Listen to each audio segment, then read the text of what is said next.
الله الرحمن الرحيم أتى أمر الله فلا تستعجلوه سبحانه وتعالى عما يشركون ينزل الملائكة بالروح من أمره على من يشاء من عباده أن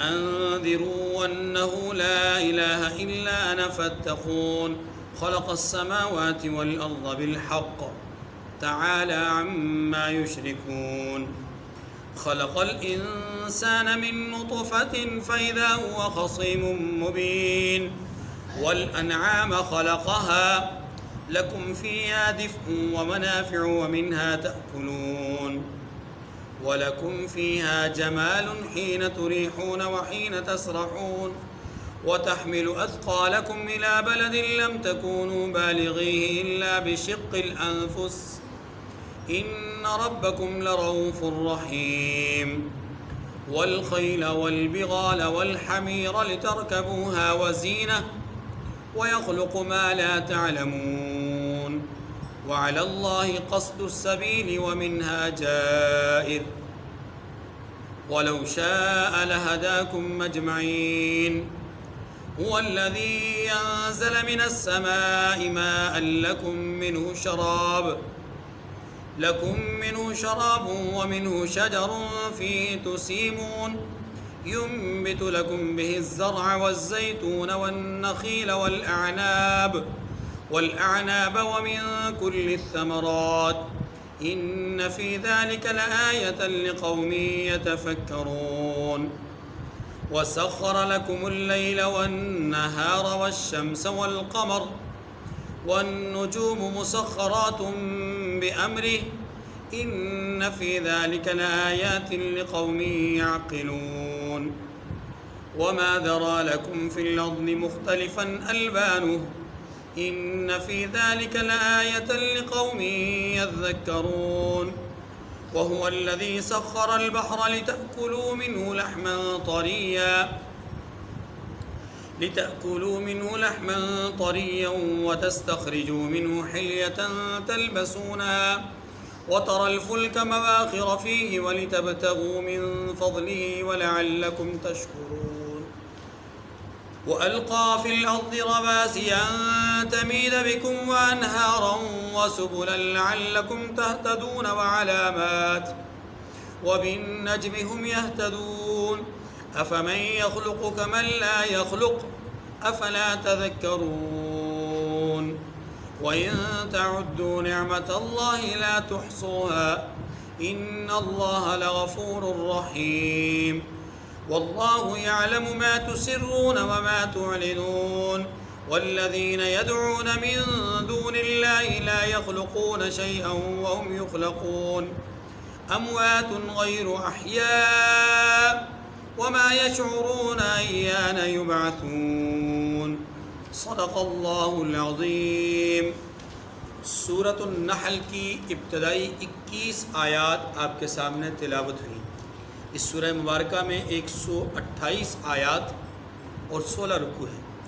مکی صورت ہے اور اس سورہ مبارکہ میں مسئلہ توحید کو مثبت اور اس کے دوسرے پہلو یعنی رد شرک کے حوالے سے بیان کیا ہے، پھر رسالت کو بیان کیا اور عقیدہ آخرت کو بیان کیا گیا۔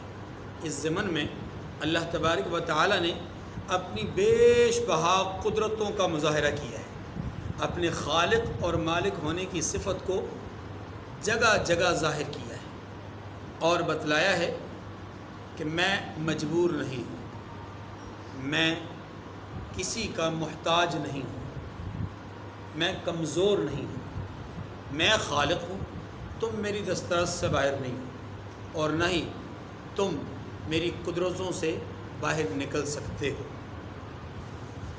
بتایا یہ گیا ہے کہ تم اللہ اور اس کے رسول کو کسی بھی انداز میں ستانے کی یا اپنے تئیں تکلیف دینے کی کوشش میں لگے رہو گے تو تمہارے لیے اس کے ہاں گرفت بہت مضبوط ہے۔ اس سورہ مبارکہ میں ابتدائی جو جملہ ہے یہ جملہ اصل میں پچھلی سورہ مبارکہ کے آخری چند جملوں کا جواب ہے۔ وہ بات جو پچھلے درس میں ہمارے سامنے آئی تھی کہ انا کفیناک المستہزئین، جو آپ نے سوال کیا تھا کہ ہم آپ کی طرف سے استہزاء کرنے والوں کے لیے کافی ہیں۔ یہ جو جملہ اللہ تبارک و تعالیٰ نے بیان فرمایا، اس جملے کا یہاں پر جواب ہے کہ مشرکین یہ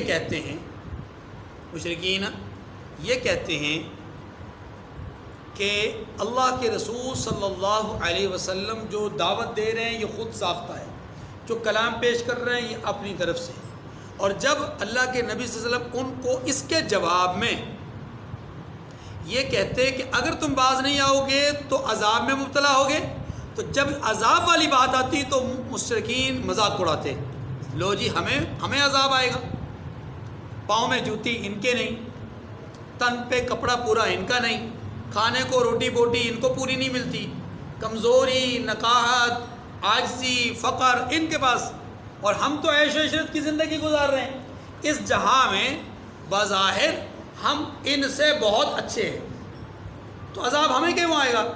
عذاب میں تو یہ خود مبتلا ہیں، یہ آنے والے وقت میں بقول ان کے جو عذاب آنا ہے وہ آنا بھی انہی کے پاس ہے، ہمارے پاس نہیں آنا۔ اس قسم کی بات وہ تب کرتے تھے جب اللہ تبارک و تعالیٰ کے حبیب انہیں کوئی وعید سناتے، کوئی ڈر اور خوف کی بات سناتے، ان کے کسی عمل اور ان کے کسی کوتاہی پر انہیں ڈراتے کہ بھائی تم یہ باز آ جاؤ ورنہ نہیں تو تم اس مصیبت میں مبتلا ہوگے، اس عذاب کا سامنا کرنا پڑے گا، یہ تمہارے ساتھ سلوک ہوگا، یہ تمہارا انجام ہوگا، تو مذاق اڑاتے، لو جی ہمارا انجام خراب ہوگا، انجام تو ان کا خراب ہے، جن کا ابھی ظاہر خراب ہے ان کا باطن بھی خراب ہے، جن کا موجود حال خراب ہے ان کا مستقبل بھی خراب ہے، یہ ان کی طرف سے اللہ تبارک و تعالیٰ نے فرمایا کہ محبوب یہ آپ کا مذاق اڑا رہے ہیں، آپ کی جماعت کا مذاق اڑا رہے ہیں، آپ کی سنائی ہوئی وعیدات کا مذاق اڑا رہے ہیں، اور مطالبہ کرتے ہیں کہ متی ھذا الوعد ان کنتم صادقین، یہ اللہ کا کیا ہوا وعدہ کب پورا ہوگا؟ اگر تم سچے ہو تو وعدہ لاؤ، آسمانوں سے پتھر برساؤ، زمین کو 2 لخت کروا دو، وغیرہ وغیرہ۔ تو یہ جو مطالبات کر رہے ہیں عذاب کے ورود کا، اللہ نے اس کا جواب دیا اتا امر اللہ، اللہ کا فیصلہ آ چکا، اللہ کا فیصلہ، وہ جو وعدہ تم سے ہوا ہے وہ وعدہ پورا ہو چکا۔ اب میں اس کی تشریح آگے کرتا ہوں، بس آپ یہ سمجھ لیں پہلا جملہ اس پچھلی جو ساری داستان ہے اس کا جواب ہے، اتنی بات سمجھ گئی۔ اب یہ سمجھیے کہ اس سورہ مبارکہ میں اللہ تبارک و تعالیٰ نے اپنی قدرتوں کا بیان کیا، بہت دلچسپ صورت ہے۔ پورے قرآن پاک میں سب سے زیادہ نعمتیں جس صورت میں بیان ہوئی ہیں نا وہ یہ سورہ مبارکہ ہے، درجنوں نعمتیں، اور اگر بہت گہرائی سے دیکھا جائے تو شاید جو ہے وہ عشروں پر محیط، یا یوں کہہ لیں کہ 100 سے زیادہ جو اللہ تبارک و تعالیٰ کی قدرتیں اور اس کی تخلیق اور اس کے مظاہر وہ یہاں پر بیان ہوئے۔ ایک ایک چیز اللہ تعالیٰ نے بیان کر کے اس کو، اس کے مقاصد کو، اس کے اثرات، فوائد اور ثمرات کو بیان کیا ہے، اشارتاً، صراحتاً، کنایتاً۔ یہ دوسری بات۔ اب تیسری بات، یہ 21 آیات جو ابھی پڑھی ہیں ان میں سے جو ابتدائی آیات ہیں جن کا تعلق، یعنی 9 آیات سے جن کا تعلق ہے، ان سے متعلق پہلے بات کریں گے۔ ان میں اللہ تعالیٰ نے 3 طرح کی مخلوقات کا ذکر کیا ہے، 3 طرح کی مخلوقات کا ذکر کیا ہے اور ان کے مقاصد کو بیان کیا ہے، اشارتاً، صراحتاً، کنایتاً، اور ان کے فوائد، ثمرات اور نتائج کو بیان کیا ہے۔ یہ خلاصہ ہے ان آیات کا۔ اب دیکھیں آیات پڑھتے جاتے ہیں ساتھ ساتھ۔ اتا امر اللہ فلا تستعجلوه سبحانہ وتعالی عما یشرکون، اللہ کا حکم آ ہی پہنچا، یعنی وہ جو عذاب اللہ وعدہ کرتے ہیں تمہارا مطالبہ ہے وہ آ ہی چکا ہے۔ دیکھیے عذاب تو نہیں آیا، جب آیات نازل ہوئیں تو وہ تو عیاشی میں تھے، پرسکون تھے، بظاہر عیش و عشرت میں زندگی گزار رہے تھے، مسلمانوں پر تکالیف تھی، مصائب تھی، مشکلات تھیں، شیب ابی طالب میں مسلمان محبوس ہو کر رہے، تنگیاں مسلمانوں کو تھیں، ہجرت کر کے مکہ سے حبشہ کی طرف گئے، پھر دوسری دفعہ گئے، پھر تیسری دفعہ مکہ سے مدینہ گئے. تکلیف تو مسلمانوں کو تھی، کافروں کو تو نہیں تھی. یہ جو کہا گیا عطا امر اللہ، فیصلہ آ چکا، عذاب آ چکا، عذاب تو نہیں آیا. تو یہ اللہ کا کلام بظاہر سمجھ میں نہیں آ رہا. اس کا جواب یہ دیکھیے، بس اوقات یہ ہوتا ہے کہ کوئی بھی آدمی، ہمارے ہاں بھی ہوتا ہے کہ جب ہم گفتگو کرتے ہیں تو کوئی بات جو کہ آنے والے وقتوں میں یقینی ہوتی ہے، آنے والے وقتوں میں ہوتی یقینی، اس کا ہونا یقینی ہوتا ہے، تو ہم اس کو کہتے ہیں بھائی یہ کام ہو گیا. مثلا آپ اپنے کسی ورکر سے کہتے ہیں کہ یہ نمونہ ہے، اس نمونے کے مطابق آپ یہ چیز تیار کریں، یہ سیمپل ہے، اس کے مطابق آپ چیز تیار کریں، اس کو ایسے ایسے بنانا ہے، یاد رکھو اس کے اندر یہ چیز اتنی مقدار میں ہونی چاہیے، اور یہ جو اس کی نوک جھونک ہے نا وہ اس کے اندر، یعنی اس کو آپ بار بار سمجھاتے ہیں، تو وہ آگے سے کہتے ہیں سر ہو گیا. کیا جملہ کہتا ہے وہ؟ ہوا تو نہیں، لیکن وہ آپ کو اعتماد دلاتا ہے، یقین دلاتا ہے کہ سر جیسا آپ کہتے ہیں ویسا ہی ہو گیا. ہوا نہیں لیکن ایسا ہی ہوگا. تو جو ہوگا یقینی طور پر اس کو ماضی سے تعبیر کر دیا کہ ہو گیا. اللہ پاک نے یہاں پر کیا فرمایا؟ اے مشرکو تم جو مطالبہ کر رہے ہو یہ ہو گیا، یعنی جو تم مطالبہ کر رہے ہو ایسا ہی ہوگا، تمہیں عذاب میں مبتلا کیا جائے گا، تمہیں مصیبتوں میں مبتلا کیا جائے گا، اور یہ مبتلا کیا جانا اتنا یقینی ہے گویا کہ ہو گیا. گویا کہ اب سمجھ آئی بات؟ عطا امر اللہ فلا تستعجلوا، اللہ کا حکم یعنی عذاب آ ہی پہنچا تو فلا تستعجلوہ، اس کے لیے جلدی مت کرو، اس کے لیے جلدی. سبحانہ وتعالی عما یشرکون، یہ لوگ جو شریک بناتے ہیں وہ اس سے پاک اور بالا تر ہے. دیکھیے اس کے دو معنی ہو سکتے ہیں. ایک معنی یہ ہے کہ جو مشرکین جن چیزوں کو رب کا شریک ٹھہراتے تھے، اللہ فرماتے ہیں کہ اللہ ان چیزوں کو اپنا شریک تصور کرنے سے پاک ہے، وہ رب کے شریک نہیں بن سکتے. یہ ان کا خیال ہے کہ وہ چیزیں شریک ہیں، لیکن اللہ اس سے کیا ہے؟ ایک ترجمہ، یعنی اس سے پھر اما یشرکون کا معنی یہ ہوگا کہ وہ چیزیں جن کو یہ شریک بناتے ہیں اللہ اس سے کیا ہے؟ پاک ہے. دوسرا معنی اما یشرکون، ان کا شرک، جو شرک وہ کر رہے ہیں، جو اللہ اس شرک سے بے نیاز ہے، اللہ اس شرک سے پاک ہے. کیا مطلب؟ مطلب یہ کہ یہ جو ان کا عقیدہ ہے، اس عقیدے اور نظریے سے اللہ کیا ہے؟ اللہ شریک کا محتاج ہے. ينزل الملائكة بالروح من أمره على من يشاء من عباده أن أنذروا أنه لا إله إلا أنا فاتقون. یہاں رسالت کو بیان کیا جا رہا ہے.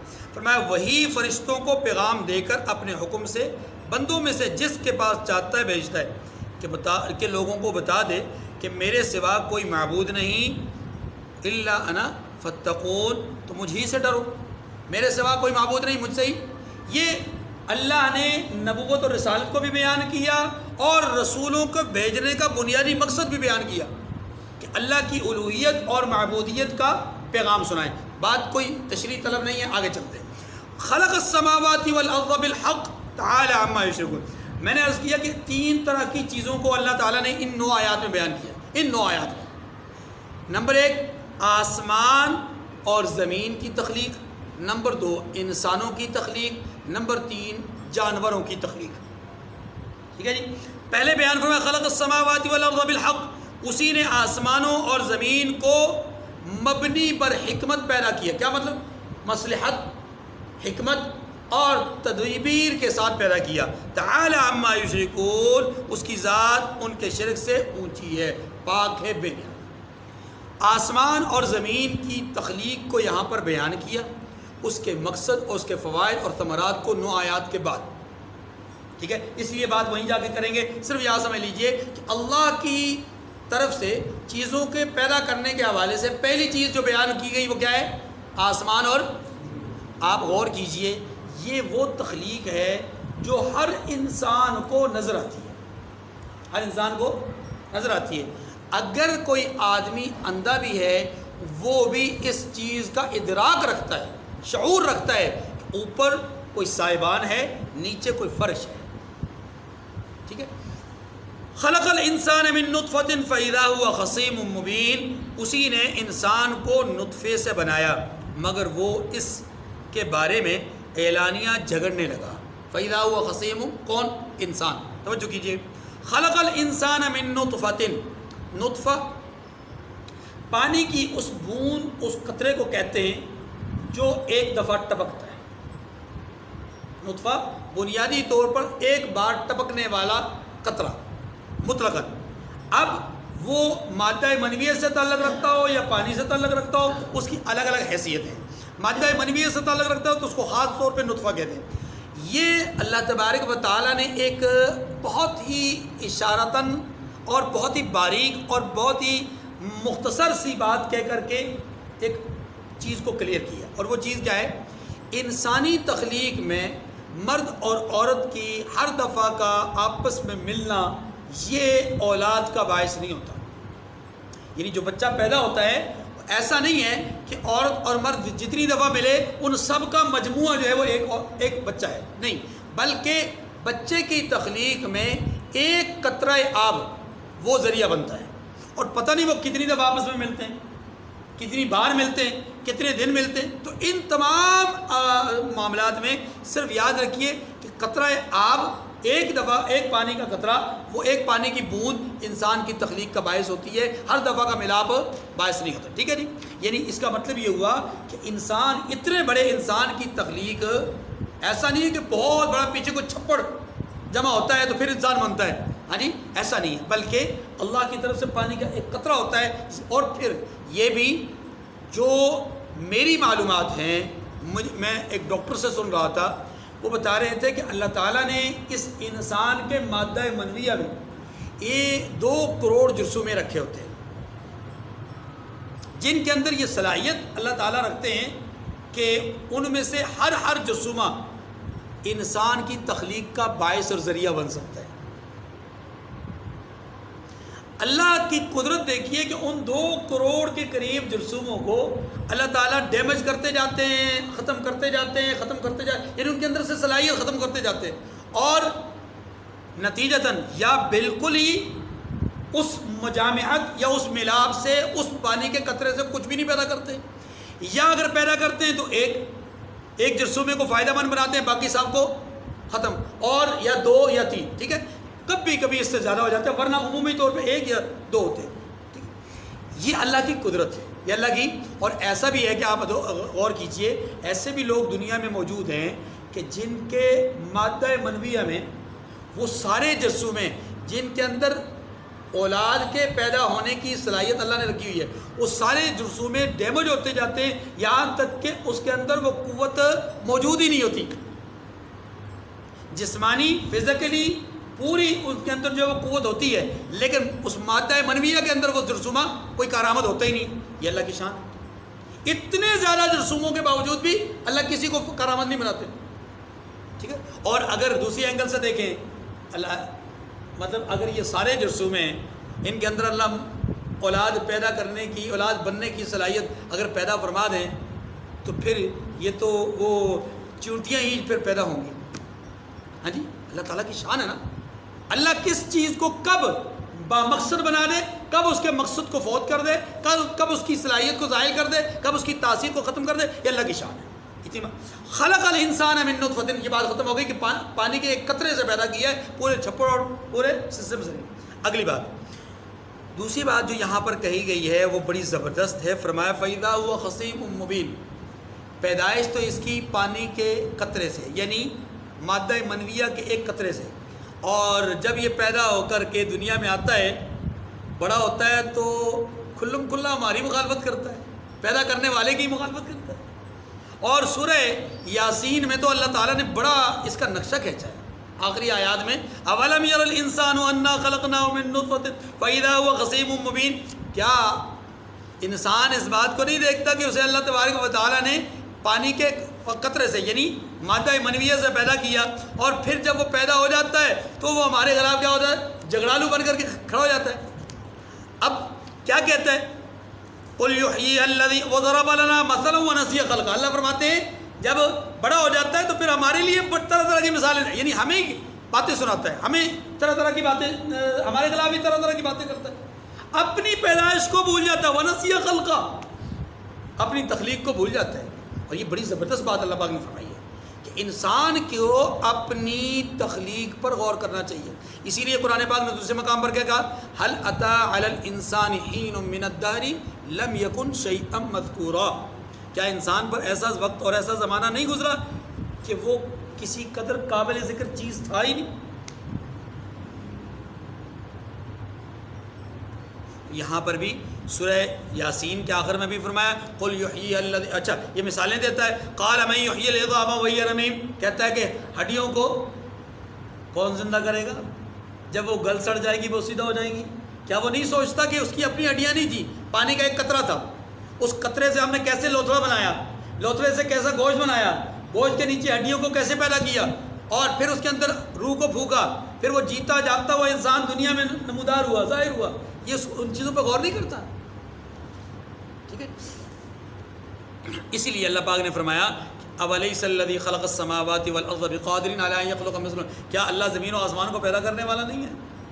اتنی بڑی بڑی مخلوقات اللہ نے پیدا کر دی، تو انسان کو بنانا اس کے لیے کون سا مشکل کام. بہرحال فَإِذَا هُوَ خَصِيمٌ مُّبِينٌ، اللہ فرماتے ہیں کہ ہم نے انسان کو پانی کے قطرے سے پیدا کیا، پھر وہ لگا ہم سے جھگڑا کرنے. وَالْأَنْعَامَ خَلَقَهَا، اور چوپایوں کو بھی اسی نے پیدا کیا. چوپایوں کو بھی کیا مطلب؟ جانوروں کو بھی اسی نے پیدا کیا. اور کیجیے گا نہیں، جانور کئی قسم کے ہیں. نمبر ایک وہ جانور جو وحشی ہیں، درندے ہیں. ان کو قدرت نے ایسا نظام رکھا ہے کہ ان کو انسانی بستیوں سے، انسانی جو رہائشیں ہیں ان سے دور رکھا ہے. یہ جنگلات کے جانور ہیں. ٹھیک ہے، یہ وحشی جانور، یہ درندے جانور انسانوں کے لیے نقصان دہ ہوتے ہیں، موذی جانور کہلاتے ہیں. لیکن یاد رکھیے ان میں سے کوئی چیز بیکار اور عبث نہیں ہے.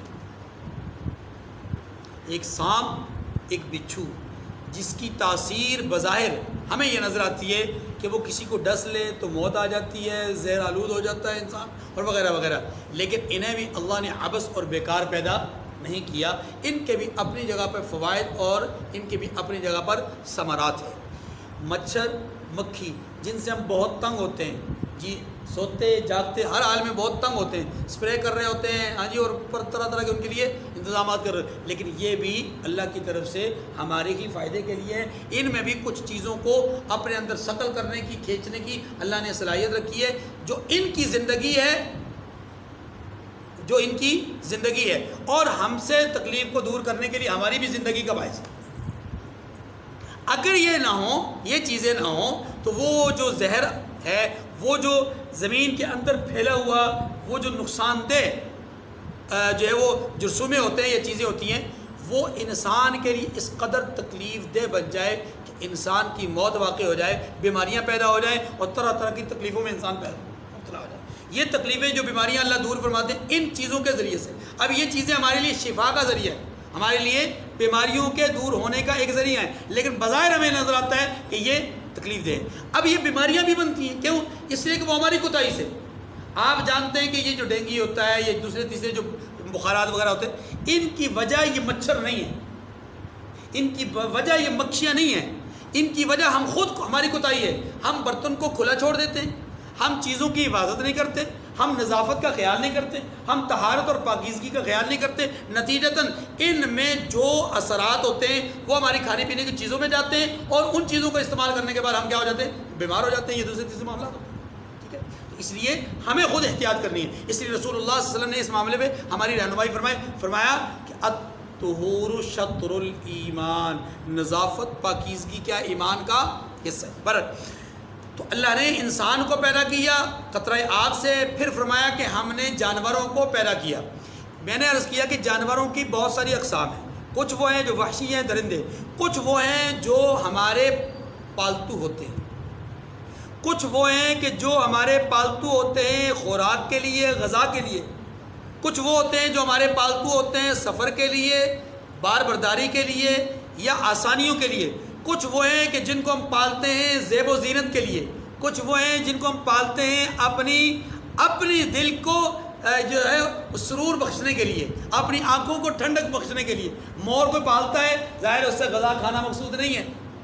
مور پالتے ہیں تو اس سے دوا لینا مقصود نہیں ہے، مور پالتے ہیں تو اس سے دودھ اور گوشت کھانا مقصود نہیں ہے. اب اسے کیوں پالا جاتا ہے؟ خوبصورتی کے لیے. ہاں جی، وہ ہمارے لان میں پھر رہا ہوگا، ہاں جی، جب وہ اپنے پروں کو کھولے گا کتنا خوبصورت لگے گا، بس یہ خوبصورتی دیکھنے کے لیے. چلیے، والانعام خلقها لکم فیہا دفء ومنافع ومنها تأکلون. 3 جملے فرمایا ان میں تمہارے لیے کیا ہے؟ دفء کہتے ہیں بہت ساری منافع والی چیزیں، ٹھیک ہے. وہ منافع اور بہت سارے فائدے ہیں. ومنها تأکلون، اور انہی میں سے تم ان کو کھاتے ہو. دیکھیے، جانوروں کو ہم جب دیکھتے ہیں تو بہت سارے جانور ایسے ہیں کہ ان کی کھال کا استعمال کرتے ہیں، ان کے کھر کا ہم استعمال کرتے ہیں، ان کی جلد کا استعمال کرتے ہیں، ان کی کھال کے اوپر موجود بالوں کا استعمال کرتے ہیں. ان بالوں سے ہم چیزیں بناتے ہیں، وہ ہمارے گرمی سردی سے بچاؤ کا ذریعہ بنتی ہیں، ہماری زینت اور ہمارے پوشاک کا ذریعہ بنتی ہیں، اور ہمارے لیے جو ہے وہ بچھونے کا ذریعہ بنتی ہیں. یہ ساری چیزیں ہم انہی جانوروں سے حاصل کرتے ہیں، ان کی اون سے، ان کے بالوں سے، ان کے چمڑے سے، ان کی ہڈیوں سے، ٹھیک ہے نا جی.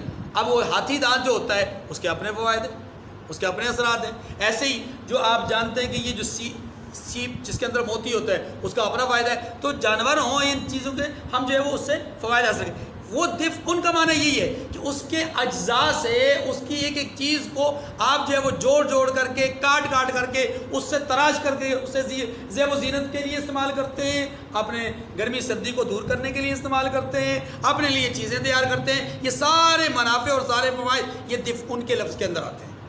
لکم فیہا دفء ومنافع، اور دیگر منافع بھی ہیں. ایسے منافع جو تمہیں نظر آتے ہیں وہ بھی ہیں، اور وہ منافع جو تمہیں بظاہر نظر نہیں آتے لیکن بہت سارے لوگ ان سے فائدہ حاصل کرتے ہیں. وَمِنْهَا تَأْكُلُونَ، اور ان میں بعض کو تم کھاتے بھی ہو. یہ ایک الگ بات فرما دی. دیکھیے، جانوروں میں سے کچھ جانور وہ ہیں جن کو ہم پالتے ہی اس لیے کہ ان سے غذا حاصل کریں، گوشت کے ذریعے سے، دودھ کے ذریعے سے. ہاں جی، غذا. وَلَكُمْ فِيهَا جَمَالٌ حِينَ تُرِيحُونَ وَحِينَ تَسْرَحُونَ، اور جب شام کو انہیں لاتے ہو اور جب صبح کو چرانے لے جاتے ہو تو ان سے تمہاری عزت و شان ہے. عزت اور دیکھیے جی، اس جملے کو سمجھیے. ہماری عزت اور شان ان میں کیا ہے؟ اللہ تعالیٰ نے ایک وہ بات کی ہے جو بکریوں کے، ریوڑوں کے رکھنے والے لوگ ہیں، اونٹوں کے رکھنے والے، گدھوں کے، خچروں کے رکھنے والے لوگ، جانوروں کو پالنے والے لوگ ہوتے ہیں، ان کی شان و شوکت کو بیان کیا. کیسے؟ عرب کے معاشرے میں جو قرآن پاک کے اولین مخاطب ہیں، اس معاشرے میں سب سے زیادہ لوگوں کا جو ذریعہ معاش تھا وہ کیا تھا؟ یہ جانوروں کا پالنا.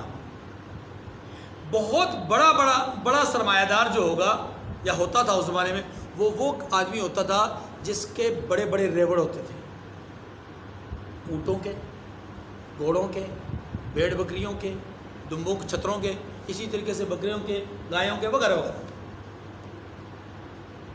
اللہ پاک نے فرمایا کہ تمہارے لیے اس میں شان و شوکت ہے، عزت اور شان ہے. کیا عزت اور شان ہے؟ شان ذرا اس کو سمجھیے.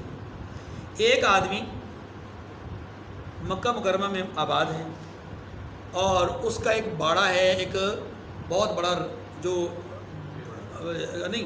جانوروں کے رکھنے کے لیے جگہ ہے، جس کو ہم ہمارے یہاں پتہ نہیں اس کو کیا کہتے ہیں، باڑہ ہی بولتے ہیں. باڑہ.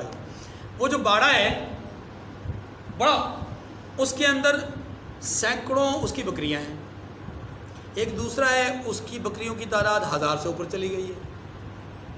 ایک تیسرا ہے اس کے ہاں بکریوں کی تعداد بھی اتنی ہے لیکن ساتھ گھوڑے بھی اچھے خاصے درجنوں گھوڑے ہیں. اور ایک چوتھا ہے اس کے ہاں ریوڑ بکریوں کے بھی ہیں، دمبوں کے بھی ہیں، اونٹوں کے بھی ہیں، گھوڑوں کے بھی ہیں. اب صبح جب یہ ریوڑ اپنے باڑوں سے نکل رہے ہیں، کس کے لیے؟ چراگاہ کے لیے. اور کی جگہ اس پہلے والے کے ساتھ ایک یا دو آدمی ہیں، ایک آگے چل رہا ہے، ایک پیچھے چل رہا ہے، اور یہ ایک ریوڑ مختصر سا ریوڑ جا رہا ہے. وہ جو دوسرا آدمی ہے اس کے ساتھ 3-4 آدمی ہیں، کیونکہ اس کے ریوڑ میں بکریوں کی تعداد 100 سینکڑوں میں نہیں بلکہ 1000 سے متجاوز ہے. ساتھ کچھ گھوڑے بھی ہیں، تو ان کی دیکھ بھال کرنے کے لیے 2 نہیں 4 آدمی ہیں. ایسے ایک تیسرا آدمی ہے، اس کی دیکھ بھال کرنے کے لیے 6 آدمی ہیں. یوں جیسے جیسے تعداد بڑھتی جا رہی ہے ریوڑوں کی یا ان افراد کی تعداد بڑھتی جا رہی ہے، ویسے ویسے وہ جو لوگ پالنے والے یا چراگاہ کی طرف لے جانے والے ہیں، مزدور یا خادم یا نوکر، ان کی تعداد بھی بڑھتی جا رہی ہے۔ یہ جو شان و شوکت ہے نا، یہ دیکھنے والے کو پتہ چل جاتا ہے کہ یہ کتنا مالدار ہے، یہ کتنا مالدار ہے، اور یہ چلیں شاید نہ سمجھ سکیں آپ، آسان الفاظ میں موجودہ دور کے مطابق سمجھ لیجئے، شاید اللہ کرے سمجھ میں۔ ایک آدمی اپنے گھر سے نکلتا ہے مہران گاڑی پہ، پرانی گاڑی پہ، یہ بھی ایک فیکٹری کا مالک ہے، اس سے اس کی حیثیت کا اندازہ ہو جاتا ہے کہ کتنی بڑی فیکٹری کا مالک ہوگا، ہاں جی، عام طور پہ جو دیکھا جاتا ہے۔ نمبر 2، اسی محلے سے، اسی گلی سے ایک دوسرا آدمی نکلتا ہے، وہ نسبتاً بڑی گاڑی میں ہوتا ہے، سٹی آپ کہہ لیجیے، اس کی حیثیت پہلے سے زیادہ بڑی معلوم ہوتی ہے۔ اب وہ جو تیسرا ہے، آج کل فارچونر کیا کہتے ہیں اس کو جی، ہاں جی، ہاں پتہ نہیں، ہمیں تو نام بھی نہیں آتے جی، ہاں جی، وہ اس گاڑی میں نکل رہا ہے اور اس کے ساتھ ایک ڈرائیور بھی ہے، ہاں جی، اور اس کا دروازہ کھولنے کے لیے بھی ڈرائیور صاحب آگے ہو رہے ہیں۔ اب حیثیت کا جو اندازہ ہے، یہ جو جمال اور روشنی ہے اور شوکت، شان و شوکت ہے، یہ جو عزت اور شان ہے، یہ نظر آ جاتی ہے کہ مہران والے کی کیا ہے اور فارچونر والے کی کیا ہے۔ بات سمجھ آ رہی کہ نہیں آ رہی؟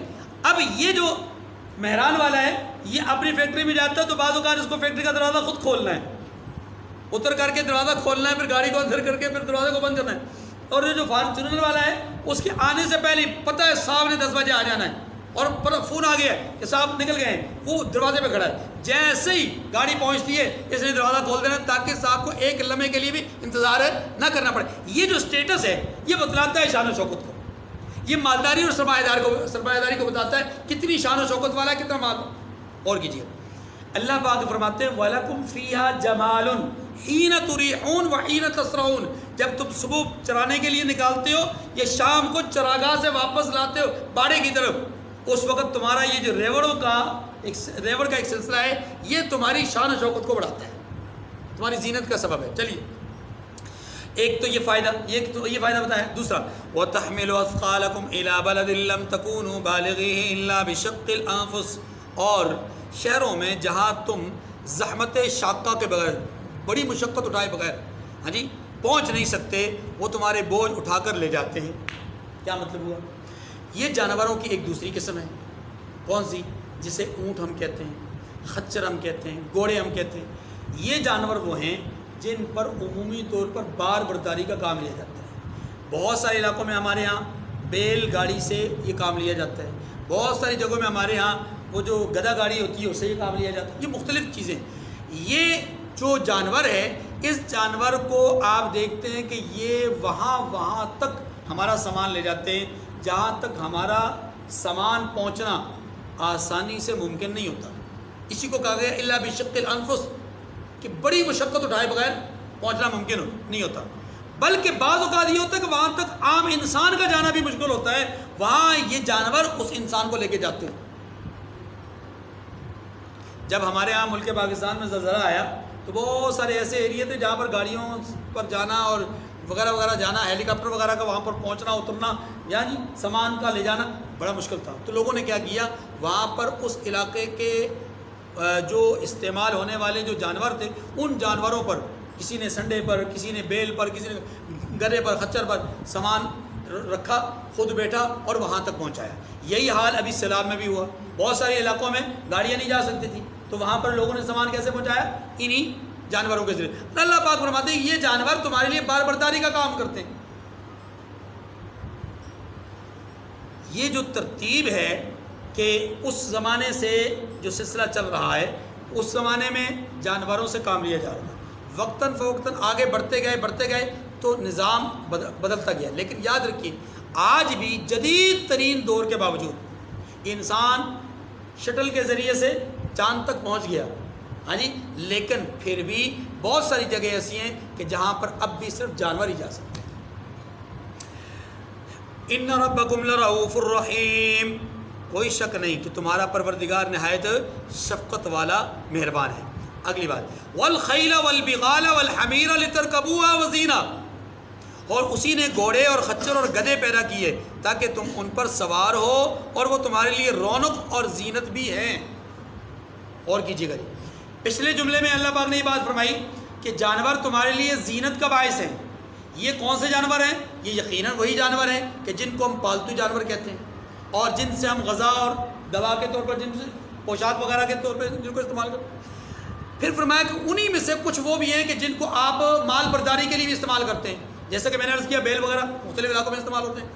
اب یہاں پر خاص طور پر وہ جانور بیان کیے جا رہے ہیں جو صرف اور صرف تمہارے بوجھ کو اٹھاتے ہیں، یا تمہارے وجود کے بوجھ کو یعنی سفر میں کام آتے ہیں، یا تمہارے سامان کو اٹھا کر کے لے جاتے ہیں. لیکن ساتھ کے پھر بھی کہہ دیا کہ یہ تمہاری زینت کا سامان بھی ہے، اس میں تمہاری زینت بھی ہے، وہی مالداری. ٹھیک ہے، جتنی زیادہ مقدار میں ہوں گے، جتنی زیادہ تعداد میں ہوں گے، دوسری ساری چیزیں. اب 3 چیزیں گنوائی ہیں، ایک گھوڑے، دوسرا خچر، تیسرا گدھے. تینوں کے احکامات سمجھ لیجئے مختصر سا. یاد رکھیے رسول اللہ صلی اللہ علیہ وسلم نے غزوہ خیبر کے موقع پر 2 جانوروں کی حرمت کا بیان فرمایا، حرمت کو بیان فرمایا کہ اب ان کا گوشت استعمال نہیں کر سکتے، یہ ممنوع ہے، حرام ہے. وہ 2 جانور کون سے ہیں؟ گدھا اور خچر. گدھا اور کہ یہ حرام ہے. غزوہ خیبر سے پہلے گدھا اور خچر ذبح کیے جاتے تھے، کھائے جاتے تھے، معاشرے کے اندر استعمال ہوتے تھے. آپ صلی اللہ علیہ وسلم نے ان دونوں کو منع فرما دیا. اب اسلام میں متفق علیہ یہ مسئلہ ہے کہ خچر اور گدھا دونوں حرام ہیں. خچر اور گدھا کیا ہے؟ نمبر 3 گھوڑا. گھوڑے کے بارے میں یہ سمجھ لیجئے کہ گھوڑا، اس کے کھانے نہ کھانے میں اختلاف ہے. اس کے کھانے اور نہ کھانے میں اکثر ائمہ یہ کہتے ہیں کہ گھوڑا جو ہے وہ حلال ہے. امام ابو حنیفہ رحمۃ اللہ علیہ فرماتے ہیں کہ یہ مکروہ ہے. امام حنیفہ رحمۃ اللہ علیہ فرماتے ہیں یہ کیا ہے؟ امام صاحب اس کو مکروہ اس لیے کہتے ہیں کہ امام صاحب کے نزدیک یہ فتویٰ اس لیے ہے کہ یہ گھوڑا جنگ کے میدان میں کام آنے والا ہے، اس لیے اس کی تکریم، اس کی عزت اور اس کی نسل کی بقا اسی میں ہے کہ اس کو عام طور پہ ذبح نہ کیا جائے. لیکن بہت سارے ائمہ یہ کہتے ہیں کہ شرعاً اس کے کھانے میں قباحت نہیں ہے. ہاں وہ یہ نہیں کہتے کہ اس کو ذبح کیا ہی جائے، لیکن وہ کہتے ہیں اگر کوئی ذبح کر کے کھاتا ہے گھوڑے کو تو یہ شرعاً کیا ہے؟ حلال. اتنی بات آ گئی. اب اگلی بات، گھوڑے، خچر اور گدھے کے حوالے سے ان کے پسینے وغیرہ کا حکم. تو یاد رکھیے ان کا پسینہ تینوں کا پاک ہے. تینوں کا پسینہ کیا ہے؟ پاک ہے. اس لیے کہ خچر اور گدھے کو اللہ تعالیٰ نے سواری کے لیے بیان کیا ہے، اور ظاہر ہے جب آپ سواری کے لیے استعمال کریں گے اس کے جسم پر ہاتھ لگے گا، اس کے جسم پر آپ کا وجود لگے گا، آپ کا کپڑا لگے گا، آپ لباس لگے گا، تو وہ کیا ہوگا؟ پسینہ اس پر لگے گا. تو بار بار دھونا اور بار بار اس کا جو ہے، سفر میں آپ سفر کر رہے ہیں، آپ کے پاس ایک ہی لباس ہے، آپ اس پر سفر کیا، پسینہ لگ گیا، آپ نے نماز پڑھنی ہے تو کیا آپ لباس دھو کر کے نماز پڑھیں گے؟ نہیں. اس لیے شریعت مطہرہ نے لا یکلف اللہ نفسا الا وسعها، انسانی وسعت سے زیادہ اس کو مکلف نہیں بنایا، لہذا ان کا پسینہ پاک ہے. اگلی بات، ان کے کیا کہتے ہیں جھوٹے کے حوالے سے، ان کے لعاب یا ان کے جھوٹے کے حوالے سے کیا حکم ہے؟ اس حوالے سے امام ابو حنیفہ رحمۃ اللہ علیہ یہ فرماتے ہیں کہ خچر اور جو گدھا ہے ان کا لعاب یا ان کا جو جھوٹا ہے وہ ناپاک ہے، جبکہ گھوڑے کا جھوٹا جو ہے وہ کیا ہے؟ پاک ہے. اتنی بات سمجھ گئی. رسول اللہ صلی اللہ علیہ وسلم نے اپنی حیات طیبہ میں کئی دفعہ گدھے پر سفر کیا ہے. عصفور شاید آپ صلی اللہ علیہ وسلم کے اس گدھے کا نام تھا، اور اس پر آپ صلی اللہ علیہ وسلم نے بہت دفعہ، اسی لیے بعض علماء نے یہ لکھا ہے، بلکہ امام ابن حجر اسقلانی رحمۃ اللہ علیہ نے شاید لکھا ہے، یہ نہیں سوری ملا علی قاری رحمۃ اللہ علیہ عمدۃ القاری میں ملا علی قاری رحمۃ اللہ علیہ نے لکھا ہے کہ جو شخص گدھے پر سواری کو حقیر سمجھتا ہو، جو شخص گدھے پر سواری کو حقیر سمجھتا ہو، اس نے رسول اللہ صلی اللہ علیہ وسلم کی گستاخی کی ہے، اس نے قرآن پاک کی توہین کی ہے. ایسا آدمی قابل سزا ہے، یا اس کو جو ہے اس جرم کی اور اس غلطی کی سزا ملنی چاہیے. اس سے معلوم یہ ہوا کہ اس کو حقارت کی نگاہ سے نہیں دیکھنا چاہیے. ہاں کسی کے طبیعت میں اگر وہ نہیں بنتی تو کوئی بات نہیں، نہ سفر کرے، لیکن سفر کرنا ضروری نہیں ہے. لیکن جو سفر کر رہا ہو اس کو حقیر جاننا کیا ہے؟ غلط. کیونکہ آپ صلی اللہ علیہ وسلم نے اس پہ سفر کیا. قرآن پاک نے کہا لترکبوها، یہ تمہاری سفر کی تمہاری سواری کے طور پہ استعمال ہوتے ہیں. اچھا جی، پھر ان کو قرآن پاک نے زینت بھی کہا ہے. حقیر سمجھنا زینت کے خلاف ہے، حقیر سمجھنا زینت کے. آگے فرمایا وَيَخْلُقُ مَا لَا تَعْلَمُونَ، یہ جو سواریاں ہیں جو ابھی تک ہمارے سامنے آئی ہیں، گھوڑے کی صورت میں ہو، خچر کی صورت میں ہو، گدھے کی صورت میں ہو، یہ سواریاں عام طور پر ہم ان کو دیکھتے ہیں. یہ انسانوں کی سواری، جو اونٹ تھا وہ بھی اس زمانے میں سواری کے طور پہ استعمال ہوتا تھا. لیکن یاد رکھیے اونٹ کا استعمال سواری کے طور پہ کم ہوتا تھا، مال برداری کے طور پہ زیادہ ہوتا تھا. گھوڑے کو لوگ عام طور پہ لڑائیوں میں، جنگوں میں استعمال کرتے تھے. جو سفر ہوتا تھا یعنی انسان کے ایک جگہ سے دوسری جگہ پہ ٹریول کرنے کا جو ذریعہ ہوتا تھا، جس کو ہم گاڑی کہتے ہیں، وہ گاڑی کے طور پہ خچر اور گدھا استعمال ہوتے تھے. ٹھیک ہے، آگے فرمایا وَيَخْلُقُ مَا لَا تَعْلَمُونَ. یہ قرآن کا وہ جملہ ہے جو رہتی دنیا تک، قیامت تک کے لیے ہر بننے والی چیز اس جملے کے اندر آئے گی. کیا فرمایا؟ وَيَخْلُقُ مَا لَا تَعْلَمُونَ، اور وہ اور چیزیں بھی پیدا کرتا رہتا ہے. یعنی رب یہ چیزیں جو بن گئیں، یہ چیزیں جو تخلیق کر لی، لیکن اس پر اکتفا نہیں ہے. فرمایا آنے والے وقتوں میں وَيَخْلُقُ مَا لَا تَعْلَمُونَ، یہ جو تم جانتے ہو نا یہ تو پیدا ہوئی ہیں.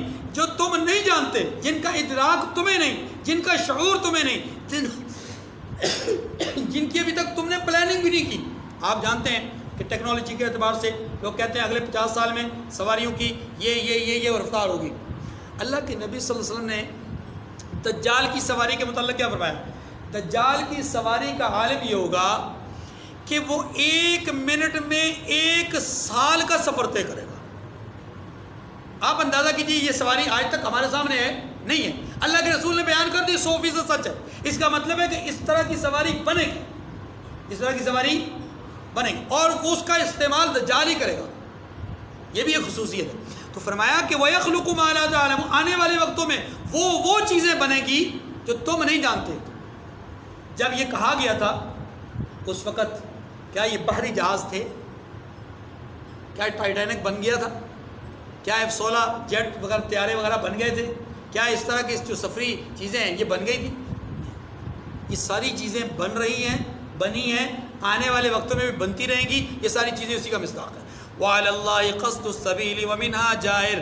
فرمایا کہ سیدھا راستہ تو اللہ تک جا پہنچتا ہے اور بعض راستے ٹیڑھے ہیں.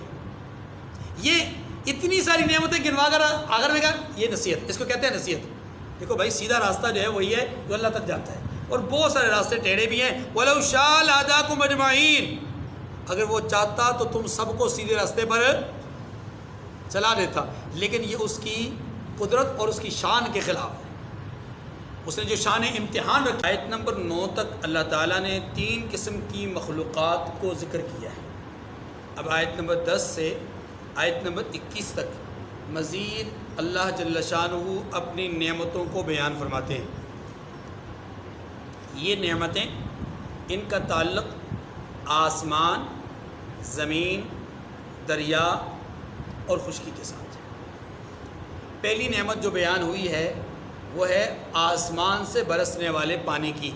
ذرا ترجمہ پڑھ لیجئے پھر اس پر بات کرتے ہیں. وَالَّذِي أَنزَلَ مِنَ السَّمَاءِ مَاءً لَكُم مِّنْهُ شَرَابٌ وَمِنْهُ شَجَرٌ فِيهِ تُسِيمُونَ. وہی تو ہے جس نے آسمان سے پانی برسایا جسے تم پیتے ہو، اور اس سے درخت بھی سیراب کرتے ہیں.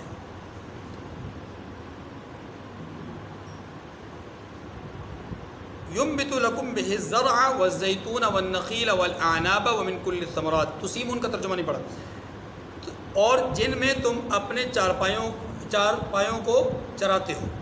ينبت لكم به الزرع والزيتون والنخيل والأعناب ومن كل الثمرات.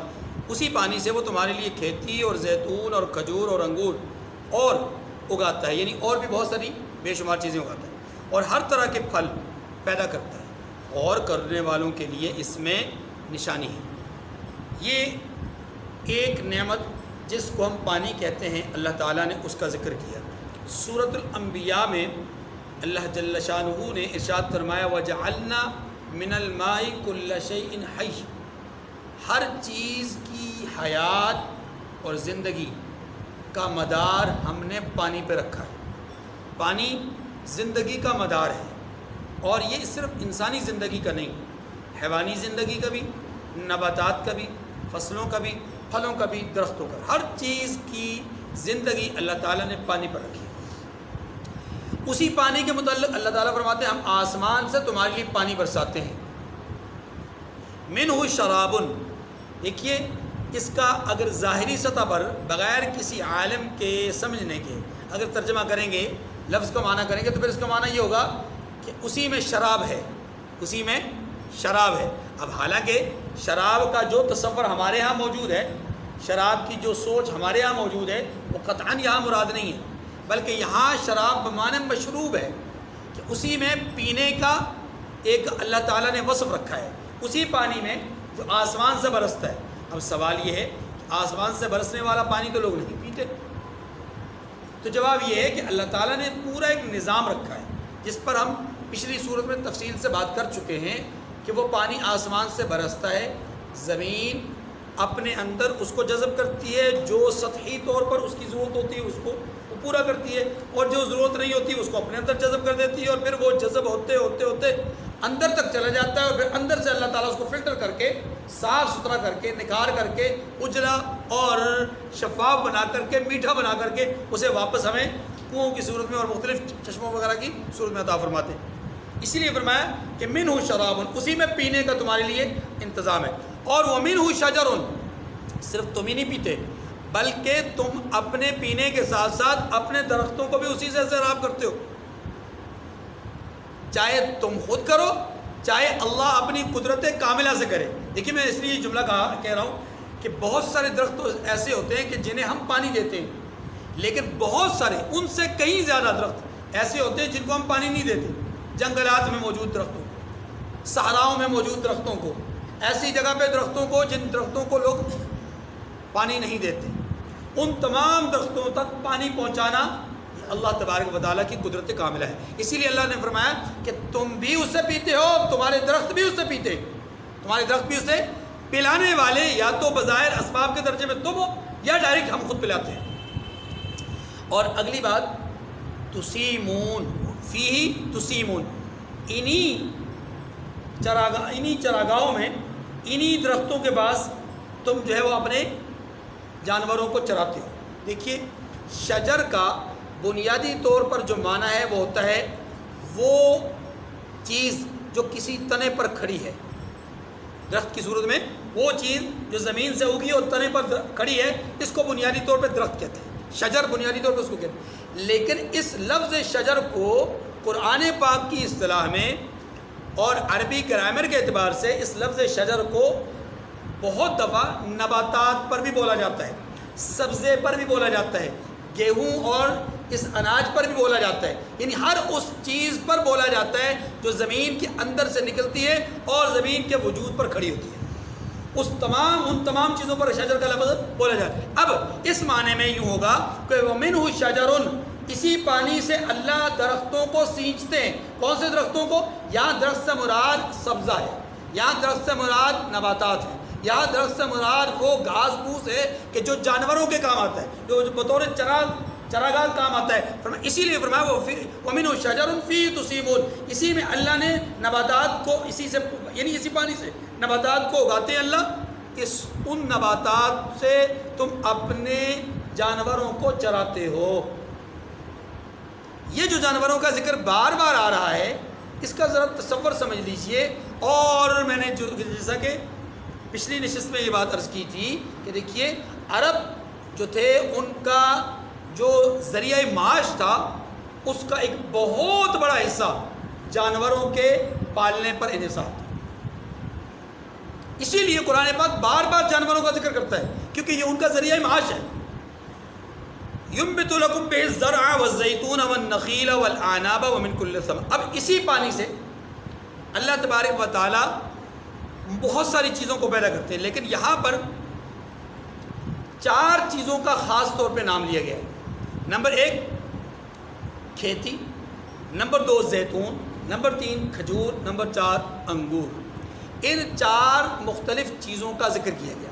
اگر آپ غور کریں تو کھیتی کا تعلق پوری دنیا کے ساتھ ہے، کھیتی کا تعلق تمام ممالک کے ساتھ، ہر ملک میں کہیں نہ کہیں کسی نہ کسی چیز کو اگایا جاتا ہے، چاہے وہ سبزیوں کی صورت میں ہو، اناج کی صورت میں ہو، چاہے وہ گیہوں اور گندم کی صورت میں ہو، چاول اور باجرے کی صورت میں ہو، یعنی مختلف چیزوں کو اگایا جاتا ہے۔ یہ ساری کی ساری چیزیں ان کا تعلق کھیتی سے ہے۔ گویا کہ کھیتی ایک عالمی ذریعہ معاش ہے۔ کھیتی کیا ہے؟ عالمی ذریعہ معاش۔ نمبر 2 فرمایا بس زیتون، زیتون یہ ہر جگہ اس کی پیداوار نہیں ہوتی، لیکن جس معاشرے میں قرآن مخاطب بنا رہا ہے لوگوں کو اپنا، اس معاشرے میں زیتون کا استعمال بہت زیادہ ہے۔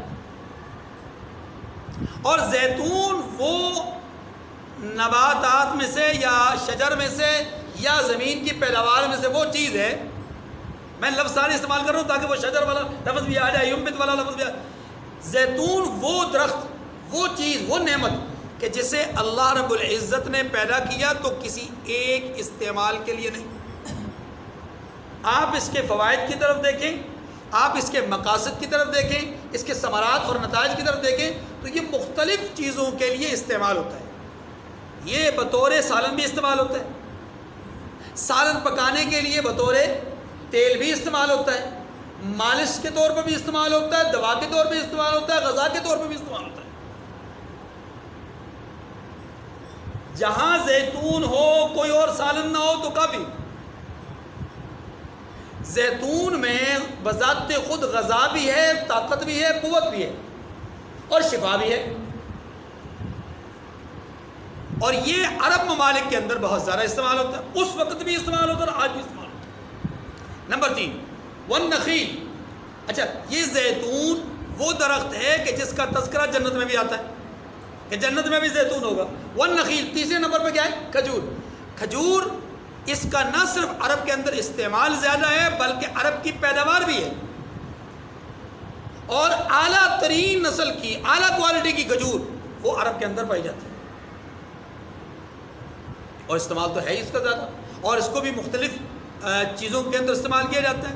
صرف کھجور کھانے کے لیے ہی استعمال نہیں ہوتی بلکہ لوگ اس کے لیے اس سے مشروب بھی تیار کرتے ہیں، اس کے حلویات بھی تیار کرتے ہیں، اور دوسری چیزوں میں بھی اس کو استعمال کیا جاتا ہے۔ تو والنخیل یہ وہ چیز ہے کہ جو عرب کے اندر بہت زیادہ مستعمل ہے۔ نمبر 4 والاعناب، انگور۔ انگور اللہ تبارک و تعالیٰ کی طرف سے وہ عجیب نعمت ہے کہ جو بظاہر چند تنکوں پر کھڑی ہوتی ہے، بڑے بڑے اس کے خوشے ہوتے ہیں، اور ان خوشوں کو اتارا جاتا ہے اور ان کو کھایا جاتا ہے۔ اب یہ صرف کھانے کے طور پر استعمال نہیں ہوتی، نبیذ تمر کے طور پر بھی استعمال ہوتی ہے، نبیذ کے طور پر بھی استعمال ہوتی ہے، نبیذ تمر تو خیر کھجور سے تیار کیا ہو۔ اسی طریقے سے یہ بطور کشمش بھی استعمال ہوتی ہے، اسی طریقے سے اس کو جو ہے وہ دوسرے ادویات کے طور پر بھی استعمال کیا جاتا ہے۔ تو الاعناب یہ وہ نعمت ہے کہ جو زمین کی پیداوار ہے، بنیاد اس کے اوپر سے پانی ہے، اس چیز کو اللہ نے بطور نعمت ذکر کیا ہے، اور اس کا استعمال بھی مختلف مقاصد کے لیے ہے، اور دنیا میں اس کا استعمال بہت زیادہ ہے۔ آپ اگر غور کریں تو یہ چاروں چیزیں اگرچہ ہر جگہ دستیاب نہیں پیداوار کے اعتبار سے، لیکن ہر جگہ ان کا استعمال ہے۔ دستیاب ہر جگہ نہیں لیکن استعمال ہر جگہ ہے، اور ہر شخص ان چاروں چیزوں کو خوشی سے، ضرورت سے، دوا کے طور پر، غذا کے طور پر استعمال کرتا ہے۔ ہر شخص ان کا محتاج ہے، ہر شخص ان کو اپنی زندگی کا حصہ سمجھتا ہے۔ تو اللہ تبارک و تعالیٰ نے یہ 4 چیزیں بیان فرمائی، اور پھر اس کے بعد ایک جملہ فرمایا وَمِن كُلِّ الثَّمَرَاتِ، اور ہر طرح کے پھل۔ کیا مطلب؟ یعنی وہ چیزیں جو یہاں 4 موجود ہیں یہ تو ہیں ہی ہیں، لیکن اس کے علاوہ پوری دنیا میں جہاں کہیں جو پھل بھی تیار ہوتا ہے اس علاقے کے لیے وہ اللہ کی نعمت ہے، اور خود عرب کے لیے اللہ تبارک و تعالیٰ نے ان تمام چیزوں کو جو پوری دنیا میں پیدا ہو رہی ہیں، ان تمام چیزوں کو عرب کے لیے مستقل ایک نعمت کے طور پر بیان کیا۔ میں نے 2 جملے کہے ہیں، ایک یہ ہے کہ جو چیز عرب میں پیدا نہیں ہو رہی پاکستان میں پیدا ہو رہی ہے، اور وہ پاکستان کا ہی خاصہ ہے. اب وہ پاکستان میں پیدا ہو رہی ہے، پاکستان کا خاصہ ہے، تو یہ پاکستانیوں کے لیے اللہ کی طرف سے نعمت ہے. جو چیز ملائیشیا میں پیدا ہو رہی ہے وہ ملائیشیا میں ہی پیدا ہو رہی ہے، دنیا میں اگر کہیں اور نہیں ہو رہی تو وہ ملائیشیا والوں کے لیے نعمت ہے. یہ تو اپنی جگہ پر. لیکن اگلی بات بھی سمجھ لیجئے کہ ان تمام چیزوں کو جو مختلف ممالک اور حصوں میں دنیا کے مختلف خطوں میں پیدا ہو رہی ہیں، ان تمام چیزوں کو ان علاقوں کے لیے یا ان لوگوں کے لیے نعمت قرار دیا، تو ساتھ ہی جو قرآن کے اولین مخاطب ہیں ان کو گویا یہ کہا گیا، مژدہ سنایا گیا کہ دنیا میں کہیں بھی، دنیا کے کسی بھی خطے میں جو چیز میں تیار ہوگی لکم، وہ تمہارے لیے آئے گی. میرے جملے کا مطلب سمجھ میں ہے؟ وہ تمہارے لیے. آپ دیکھیے، آپ سعودیہ میں سخت سردی کے موسم میں چلے جائیں، جہاں پر آم کا موسم کا کوئی تصور بھی نہیں ہے، وہاں پر آم موجود ہوگا. سخت گرمی میں چلے جائیں، مالٹے اور کینوں کے موسم کا کوئی تصور نہیں ہے، لیکن وہاں پر موجود ہوگا. دنیا میں ظاہر ہے یہ ساری نعمتیں مختلف خطوں میں، مختلف علاقوں میں پیدا ہو رہی ہیں. کچھ علاقے وہ ہیں جو ایک موسم میں ٹھنڈے ہوتے ہیں تو دوسرے موسم میں گرم ہوتے ہیں. کچھ وہ ہیں جو پہلے موسم میں، یعنی ایک علاقے کے اعتبار سے وہ گرم ہے، دوسرے علاقے کے اعتبار سے ٹھنڈک ہے. جیسا کہ ہمارے ہاں اگر گرمی ہے تو افریقہ میں سخت سردی ہوتی ہے، ان کے ہاں سخت گرمی کے دن آتے ہیں تو ہمارے ہاں سخت سردی کے دن آتے ہیں. ایسے ہی تمام ممالک کا جو نظام ہے، موسمیات ہے، وہ بدلا ہوا ہے. اب ہر علاقے میں سرد اور گرم موسم کی چیزیں تیار ہوتی ہیں. وہ جو چیزیں تیار ہو رہی ہیں، اللہ کا نظام ایسا ہے، ابراہیم علیہ السلام کی دعا ایسی ہے، اللہ تبارک و تعالیٰ کی نعمت ایسی ہے کہ وہ ساری نعمتیں ہر علاقے سے بطور تجارت، دنیا ان کو تجارت کے طور پہ بھیج رہی ہے، دنیا ان کو بزنس کے طور پہ بھیج رہی ہے، لیکن میرے رب نے اپنے ابراہیم سے جو کیا وہ وعدہ ہے اس کو پورا کر رہا ہے. یعنی ومن کل الثمرات، یہ آل عرب کے لیے ایک نعمت ہے، اور ان کی برکت سے وہاں جانے والوں کے لیے بھی نعمت ہے.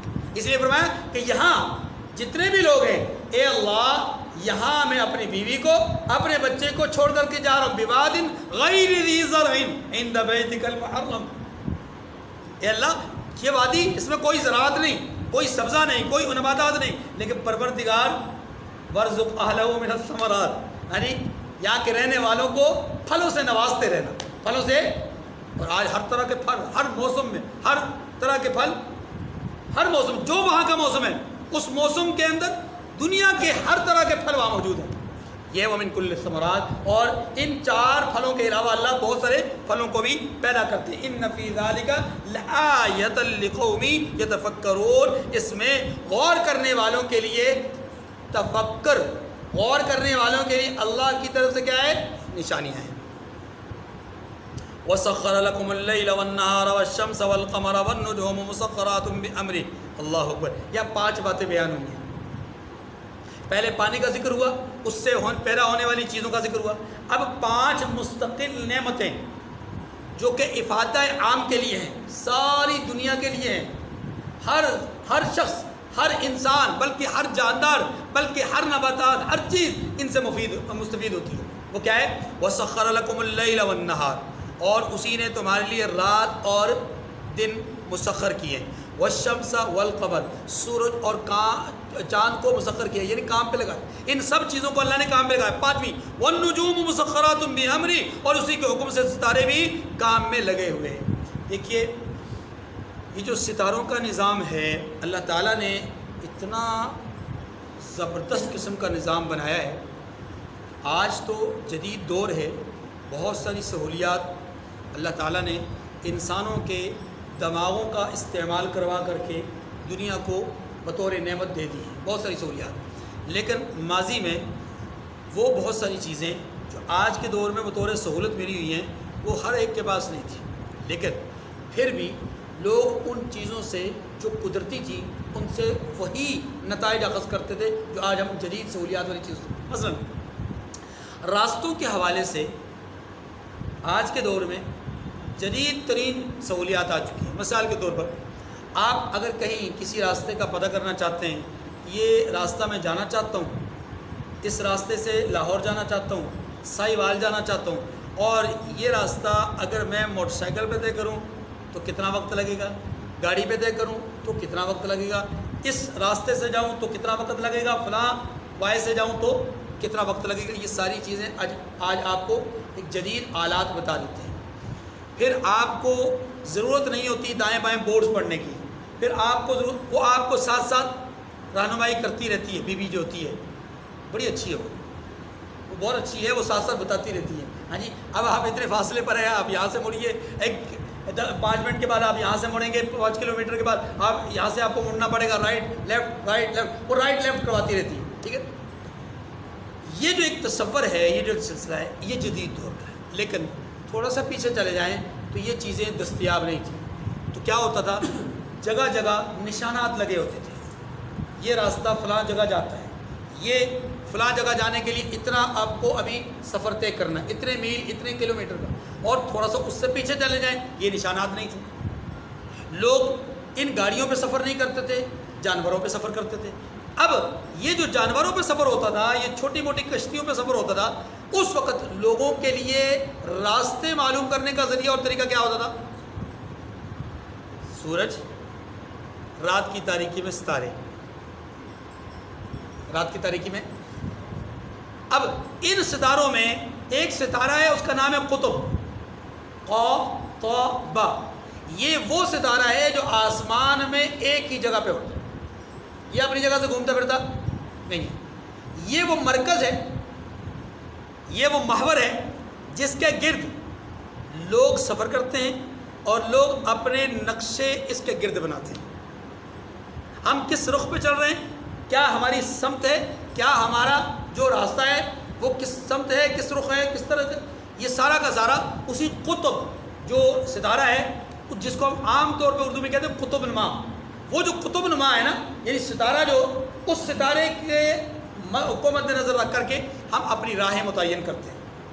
اور پرانے وقتوں میں جو صاحب علم لوگ ہوتے تھے وہ بھی، اور جو تجربہ کار لوگ ہوتے تھے وہ بھی اس ستارے کو جانتے تھے، اس کا رخ جانتے تھے، اس کی سمت جانتے تھے، اس کی شعاعیں کس طرف ہیں اور اس کی روشنی کا رخ کیا ہے.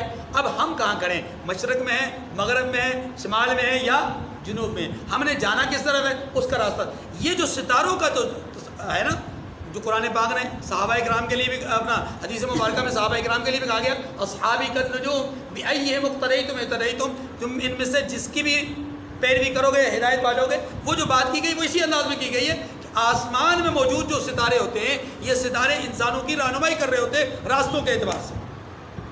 تو زمین میں موجود انسانوں میں چمکتے دمکتے ستارے اصحاب رسول ہیں، اور وہ انسانوں کی دینی اعتبار سے رہنمائی کر رہے ہوتے ہیں. ٹھیک ہے، اب قرآن پاک نے یہ کہا ہے کہ ستارے تمہارے لیے مسخر کیے گئے ہیں، اور اللہ نے اپنے حکم سے مسخر کیا ہے. جو تجربات ہیں وہ یہ بتلاتے ہیں کہ جدید آلات کے آنے سے پہلے لوگ دن کے اجالے میں سورج کا جو سایہ ہے پڑنے والا، سورج کی جو روشنی، اس کے زمن میں جو سایہ آتا، اس سائے سے تعین کرتے تھے کہ ہم کس سمت کھڑے ہیں، کہاں کھڑے. رات کی تاریکی میں ستاروں سے اپنے راستوں کا تعین کرواتے ہیں. تو یہ ستارے کو معمولی نعمت نہیں ہے، بہت بڑی نعمت ہے. یہ صرف تزئین و آرائش کے لیے نہیں ہے، تزئین و آرائش اپنی جگہ پر، ان کے مقاصد اور فوائد اپنی جگہ پر.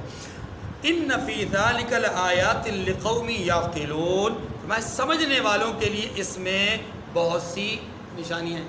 پیچھے کہا غور کرنے والوں کے لیے، اب کہا سمجھنے والوں کے لیے. اگلا جملہ، وما ذرا لکم فی الارض مختلفا الوانہ ان فی ذلک لآیۃ لقوم یذکرون، اور جو طرح طرح کے رنگوں کی چیزیں اس نے زمین میں پیدا کی،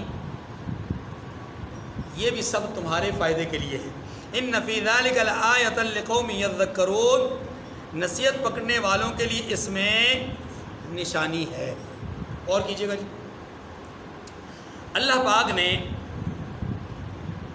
یہاں پر ایک بات فرمائی ہے کہ زمین میں پھیلے ہوئے مختلف رنگوں کی چیزیں، یہ ایک جملہ ہے، اور اس جملے کی گہرائی میں جتنا آپ جائیں گے آپ کو قدرت کے جو مظاہر ہیں وہ آشکار ہوتے ہوئے نظر آئیں گے. قدرتی جو چیزیں ہیں وہ آشکار ہوتی ہوئی. آپ مثال کے طور پر اپنے آپ سے شروع کیجیے. ہم جتنے لوگ یہاں بیٹھے ہیں مختلف رنگتوں کے ہیں۔ ہمارے یہاں پر موجود انسانوں کے علاوہ یہ جو بینچ رکھے ہوئے ہیں جن پہ ہم قرآن پاک استعمال کر رہے ہیں، یہ مختلف رنگوں کے ہیں۔ دیکھیے ذرا غور کیجیے، ہمارے سروں پر موجود ٹوپیاں اور پگڑیاں مختلف رنگوں کی ہیں، ہمارے وجود پر پہنا ہوا لباس مختلف رنگوں کا ہے، جس فرش پر ہم بیٹھے ہیں اس فرش پر بچھا ہوا قالین یہ مختلف رنگوں کا ہے، ہمارے دائیں اور بائیں دیواروں پر مختلف چیزیں جو لگی ہوئی ہیں، چاہے وہ پتھر کی صورت میں ہو، چاہے وہ ٹائل کی صورت میں ہو، چاہے وہ سیمنٹ کی صورت میں ہو، چاہے وہ رنگ، یہ مختلف رنگتیں ہیں، ہے کہ نہیں؟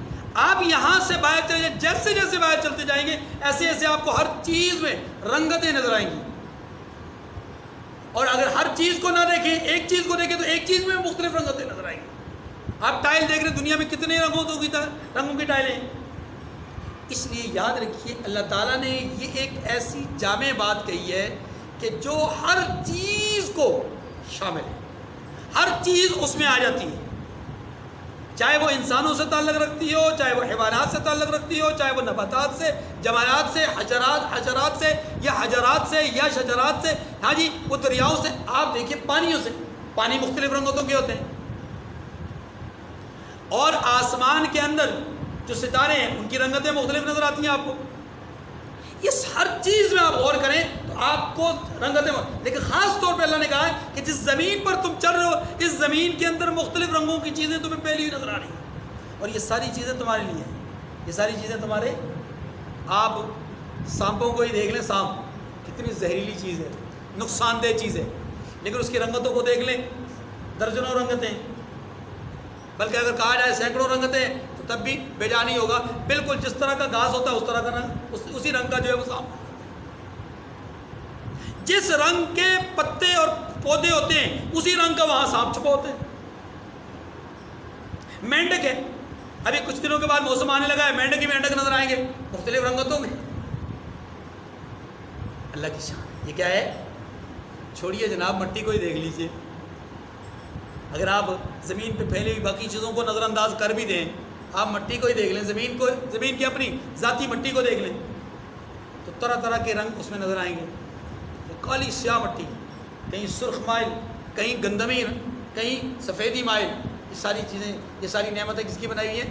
اللہ کی۔ اسی لیے ان فی ذلک لآیۃ لقوم یذکرون، نصیحت طلب کرنے والوں کے لیے، نصیحت حاصل کرنے والوں کے لیے اس میں اللہ کی طرف سے نشانی ہے۔ کیا نشانی ہے؟ کہ جو رب اتنی رنگتوں والی چیزوں کو تمہارے فائدے کے لیے بنا رہا ہے، جو رب اتنی نعمتوں سے تمہیں نواز رہا ہے، چاند، سورج، ستارے، ہاں جی اسی طریقے سے دن رات، اور جو رب پانی برسا کر اتنی نعمتوں میں تمہیں دے رہا ہے، ظالمو تم اس رب کو چھوڑ کر کے، اس کی نعمتوں کو استعمال کرتے ہو، اس کو چھوڑ کر کے ان کو پوج رہے ہو جو تمہارے لیے کچھ بھی نہیں بنا سکے۔ اس کا آگے کہا جا رہا ہے افمن یخلق کمن لا یخلق، ظالموں بتاؤ کیا رب اور یہ دونوں برابر ہو سکتے ہیں؟ وهو الذي سخر البحر لتأكلوا منه لحما طريا وتستخرجوا منه حلية تلبسونها۔ بات آسمان اور زمین کی نہیں ہے، بات خشکی کی نہیں ہے، تری کے معاملات بھی ہیں۔ فرمایا وهو الذي سخر البحر، وہی تو ہے جس نے دریا کو تمہارے لیے مسخر کیا ہے، تمہارے اختیار میں کیا، معنی یہ کہ تمہارے لیے مسخر کیا ہے۔ کیسے مسخر کیا؟ تم تیراک ہو، دریا میں تیراکی کرتے ہو، تم کشتیوں میں دریا میں جاتے ہو، اور یہ کشتیاں اللہ نے تمہارے لیے مسخر کی ہے۔ پھر اس دریا کے اندر ایسا نہیں ہے کہ صرف تم دریا کے پانی کو ہی دیکھ رہے ہو، بلکہ اگلی کی بات کیا ہے؟ لِتَأْكُلُوا مِنْهُ لَحْمًا طَرِيًّا، تاکہ اس میں سے تازہ گوشت کھاؤ۔ یہ دریا اللہ نے تمہارے لیے مسخر، دیکھیے کتنی بڑی ہیبت ناک چیز ہے یہ دریا، لیکن انسان اس سے وحشت نہیں کھاتا، انسان اس سے ڈرتا نہیں ہے، کیونکہ اسے پتہ ہے کہ میرے رب نے یہ نعمت میرے لیے بنائی ہے۔ اتنے لوگ ڈوبتے ہیں لیکن پھر بھی یہ اس میں تیراکی کرتا ہے، اتنی کشتیاں، اتنے جہاز اس میں غرق ہوتے ہیں لیکن پھر بھی کشتیوں اور جہازوں میں بیٹھتا ہے۔ کیوں؟ اس لیے کہ اس سے فوائد جو حاصل کرتا ہے، اور دنیا کا ایک بہت بڑا معیشت کا جو ایک نظام ہے اس کا تعلق دریاؤں کے ساتھ۔ آپ جانتے ہیں کہ ایک جہاز لاکھوں ٹن وزن اٹھا کر کے ایک ملک سے دوسرے ملک جا رہا ہے، ایک بر اعظم سے دوسرے بر اعظم جا رہا ہے، ایک جہان سے دوسرے جہاں میں جا رہا ہے۔ یہ بھی فائدہ ہے، لِتَأْكُلُوا مِنْهُ لَحْمًا طَرِيًّا، تاکہ تم تازہ گوشت کھاؤ۔ اس سے واضح طور پہ مطلب کیا ہے؟ مچھلی۔ اس سے واضح طور پہ مطلب کیا ہے؟ دوسری بات فرمایا وَتَسْتَخْرِجُوا مِنْهُ حِلْيَةً تَلْبَسُونَهَا، اور اس سے زیور نکالو جسے تم پہنتے ہو۔ یعنی اس دریا کو، اس سمندر کو، پانی کو اللہ نے تمہارے لیے مسخر کیا تاکہ تم اس سے زیور نکالو۔ زیور کیا ہے؟ ظاہر ہے یہاں اس سے مراد ہیرے، جواہرات، موتی وغیرہ یہ چیزیں ہیں کہ جنہیں تم نکالو اور نکال کر کے اس کو اپنے لیے بطور زینت استعمال کرو۔ وَتَرَى الْفُلْكَ مَوَاخِرَ فِيهِ وَلِتَبْتَغُوا مِنْ فَضْلِهِ وَلَعَلَّكُمْ تَشْكُرُونَ، اور تم دیکھتے ہو کہ کشتیاں دریا میں پانی کو پھاڑتی چلی جاتی ہیں، اور اس لیے بھی دریا کو تمہارے اختیار میں کیا ہے کہ تم اللہ کے فضل سے تلاش کرو۔ یعنی اللہ کا فضل سے مراد یہاں پر کیا ہے؟ معاش، اپنا رزق تلاش کرو۔ ہاں جی، لعلکم تشکرون، اور تاکہ تم اللہ کا شکر ادا کرو۔ اتنی نعمتیں استعمال کر کے تم اللہ کا وَالْقَىٰ فِي الْأَرْضِ رَوَاسِيَ أَن تَمِيدَ بِكُمْ وَأَنْهَارًا وَسُبُلًا لَعَلَّكُمْ تَهْتَدُونَ وَعَلَامَاتٍ۔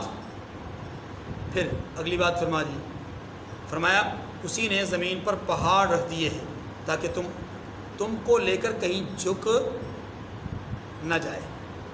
یعنی زمین تمہیں لے کر کے کہیں جھک نہ جائے۔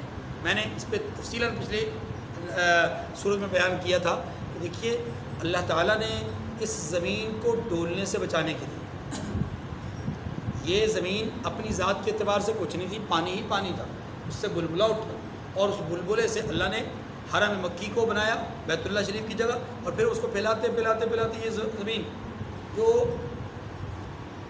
لاکھوں مربع میل پر ہے، لاکھوں بلکہ 1 کروڑ مربع میل سے زیادہ خطہ ہے جو کہ خشک ہے پوری دنیا میں۔ اس خطے کو اللہ نے ایک پانی کے بلبلے سے پھیلایا۔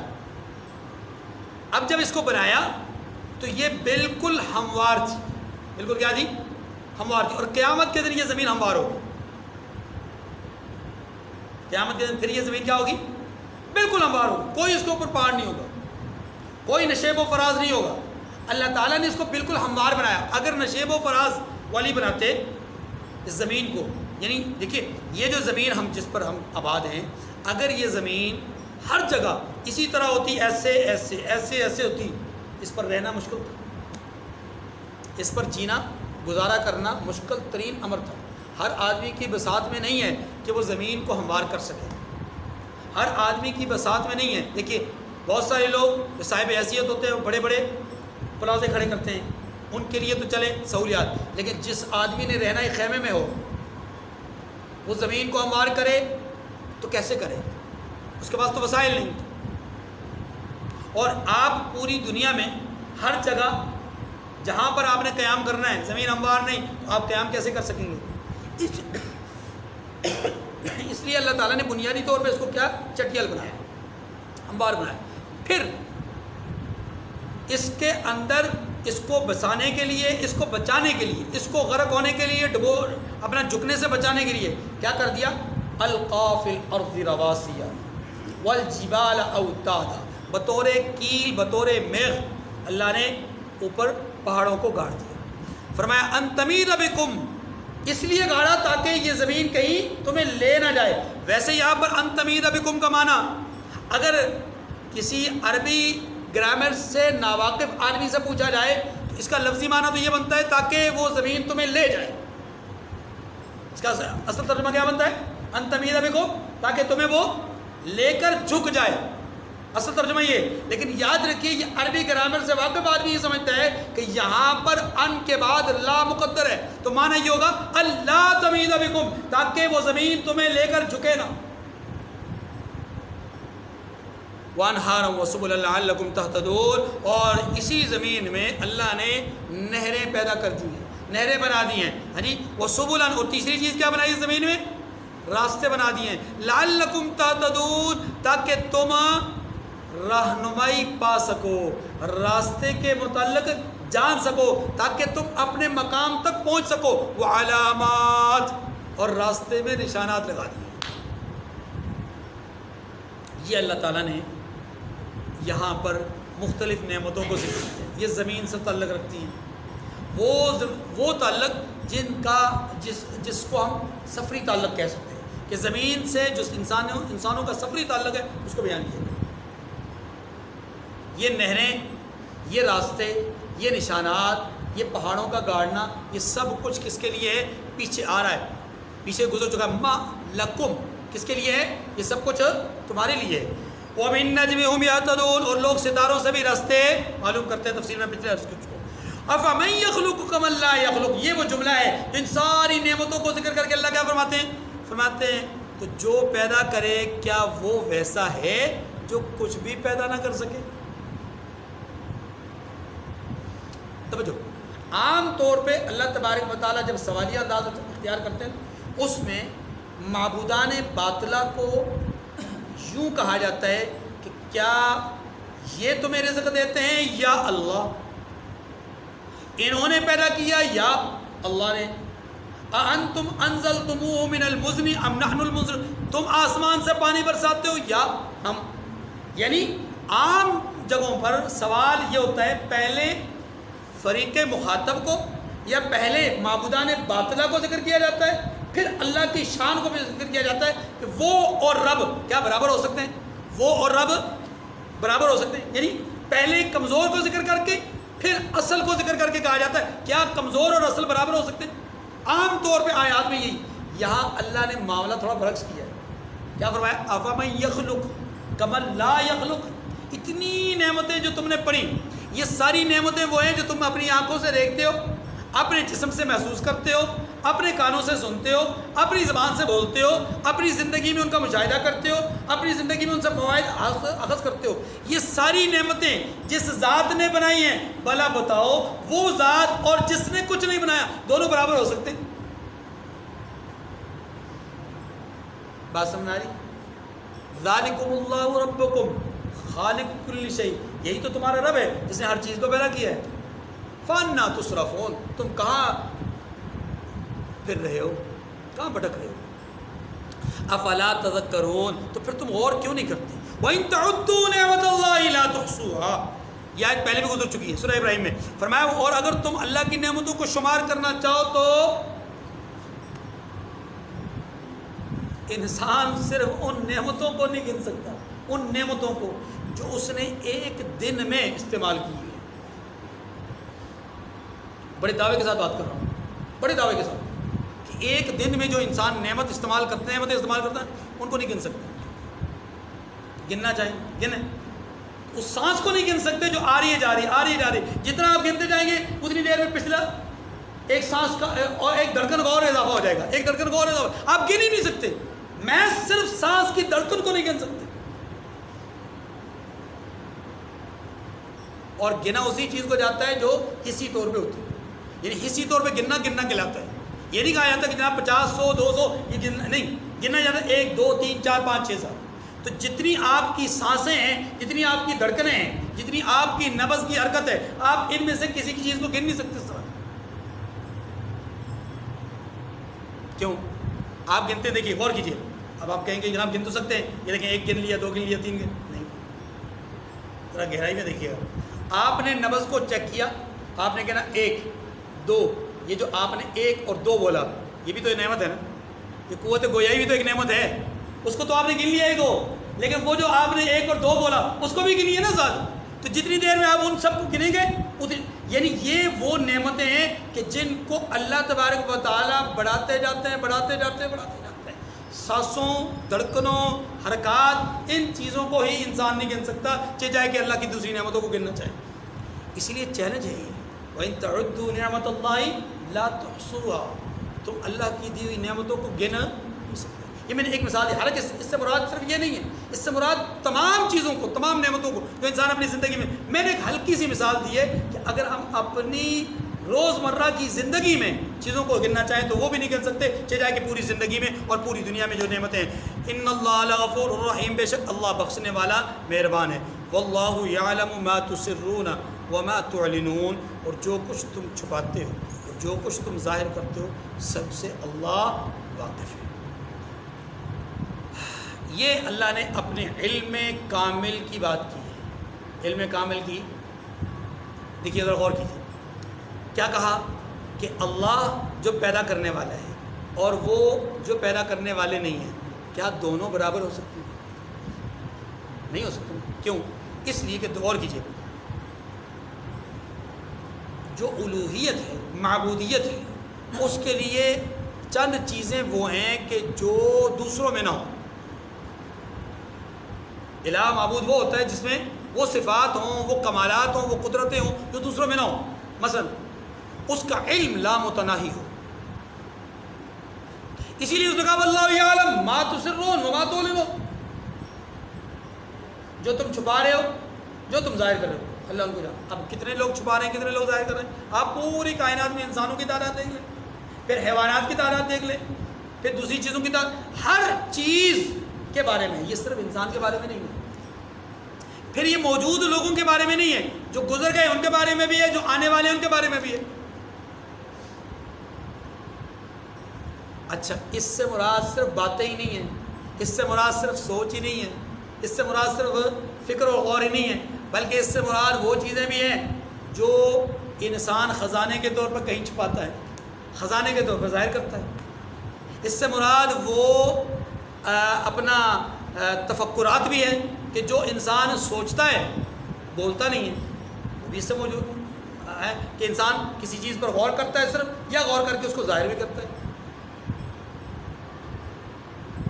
حسد بھی اس کے اندر آ گیا, تکبر غرور کے اندر اس کے اندر آ گیا, ریاکاری اور اخلاص بھی اس کے اندر آ گیا. ہر چیز اس کے اندر, جو چیز تم ظاہر کر رہے ہو اللہ اس کو بھی جانتے ہیں, جو چیز تم چھپا. اور اتنی زیادہ معلومات اور اتنا زیادہ علم کون سی ذات ہے جس کے پاس ہو اللہ کے سوا؟ کوئی ہے؟ اس لیے اللہ کا علم لا متناہی ہے. اللہ کا علم کیا ہے؟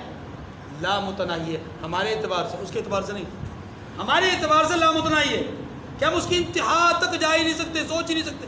اگلی بات, اللہ یا معبود کے لیے, الہ کے لیے یہ بھی ہے کہ وہ خالق ہو. وہ کون ہو؟ اور خالق صرف اللہ ہے, اللہ کے سوا کوئی ہے نہیں. اور اللہ کو خالق مشرک بھی مانتے تھے, اللہ کو خالق مشرک بھی مانتے تھے. اس زمانے کے مشرک جو قرآن پاک کے اولین مخاطب تھے, یا قرآن پاک جن مشرکین کو بار بار مخاطب بنا کر کے کہہ رہا ہے بتوں کو چھوڑ دو, وہ مشرک بھی اللہ کو خالق مانتے تھے.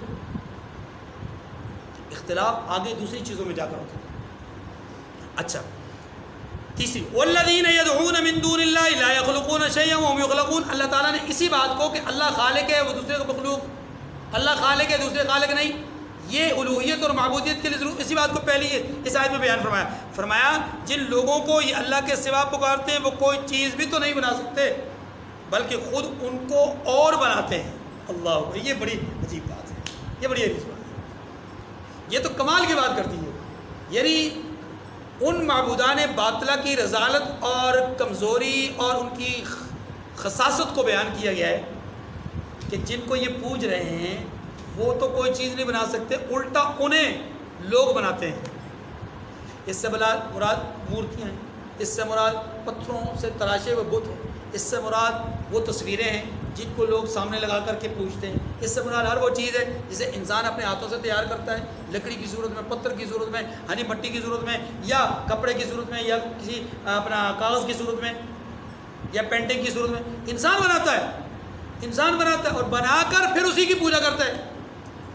اللہ نے فرمایا عجیب ہو, یہ خود تو بنا کچھ نہیں سکتے, اور خود یعنی یہ تو بناتے کچھ نہیں ہیں, خود الٹا تم یا تمہارے جیسے لوگ ان کو بناتے ہیں اور بنا کر پھر پوجا بھی شروع کر دیتے ہیں. لا یخلقون شیئا اموات غیر احیاء. یا تیسری بات بھی آ گئی, فرمایا کہ معبود کے لیے ضروری ہے کہ وہ حی لا یموت ہو, مردہ نہ ہو. مردہ غور کیجیے گا, جن کو لوگ دنیا میں پوجتے ہیں وہ پتھر کی صورت میں ہیں تو بالکل مردہ ہیں, انہیں جان ہی نہیں. ٹھیک ہے. نمبر 2, انسانوں کی صورت میں ہیں تو وہ مر گئے ہیں یا مرنے والے ہیں. میں نے لفظ استعمال کیا, لگ رہا ہے آپ کے پاس سنا. عزیر علیہ السلام کو لوگ پوجتے ہیں, دنیا سے چلے گئے. عیسیٰ علیہ السلام کو لوگ پوجتے ہیں, گئے نہیں لیکن جائیں گے. ملائکہ کو, فرشتوں کو لوگ پوچھتے ہیں مرے نہیں، موت نہیں آئی، لیکن آئے گی۔ سانپ کو، بندر کو، گھوڑے کو، گائے کو لوگ پوچھتے ہیں، بہت سارے مر گئے، بہت سارے جو آج زندہ ہیں وہ کل کو مر جائیں گے۔ اموات غیر احیاء، مردہ ہیں، زندہ نہیں۔ معنی یہ کہ یا تو بذات خود حقیقت میں مردہ ہے کہ ان میں جان ہی نہیں ہے، یا جان ہے نکل جائے گی، یا تھی نکل گئی، یا ہے لیکن آنے والے وقتوں میں نکل جائے گی۔ ساری صورتیں اس کے اندر آ گئی، ساری صورتیں اس کے اندر۔ جو چاند کو پوج رہے ہیں، چاند میں جان نہیں، سورج کو پوج رہے ہیں، سورج میں جان نہیں، ستاروں کو پوج رہے ہیں، ان میں جان۔ لیکن اگر ہم اس کو اموات کے لفظ کے اندر کہیں تو پھر معنی یہ ہوگا کہ یہ مردہ ہے، بے جان ہے، اور لوگ ان کو پوج رہے ہیں، ان میں تو زندگی نہیں ہے۔ معبود تو وہ ہو کہ جس کے اندر حیات ہو، اور حیات بھی دائمی ہو، ابدی ہو، اس کے اندر کوئی زوال، اس کے اندر کوئی فنا، اس کے اندر کوئی موت کا تصور نہ ہو، وہ معبود ہو سکتا ہے۔ وہ تو معبود ہو ہی نہیں سکتا جس کو فنا ہو۔ جو خود فانی ہے وہ دوسرے کو زندگی کیسے دے گا؟ جو خود عیب والا ہے وہ دوسرے کو عیب سے پاک کیسے پیدا کرے گا، یا عیب سے پاک کیسے بنائے گا؟ جو خود ضرورت مند ہو وہ دوسرے کی ضرورت کو کیسے پورا کرے گا؟ ٹھیک ہے نا جی۔ اموات غیر احیاء وما یشعرون ایان یبعثون، یا علم والی بات آ گئی۔ پھر سے فرمایا ان کو یہ بھی معلوم نہیں کہ اٹھائے کب جائیں گے، یعنی ان کے پاس علم نہیں ہے۔ ان کے پاس علم، تخلیق نمبر 2، زندگی نمبر 3، علم۔ یہ تین وہ بنیادی اکائیاں ہیں کہ جو معبود کے لیے ضروری ہیں، اور یہ صفات، یہ قدرتیں صرف اللہ کی ہیں، اللہ کے سوا کسی کی بھی نہیں۔ اللہ تعالیٰ مجھے اور آپ کو سمجھنے کی توفیق نصیب فرمائے۔ وآخر الدعوانا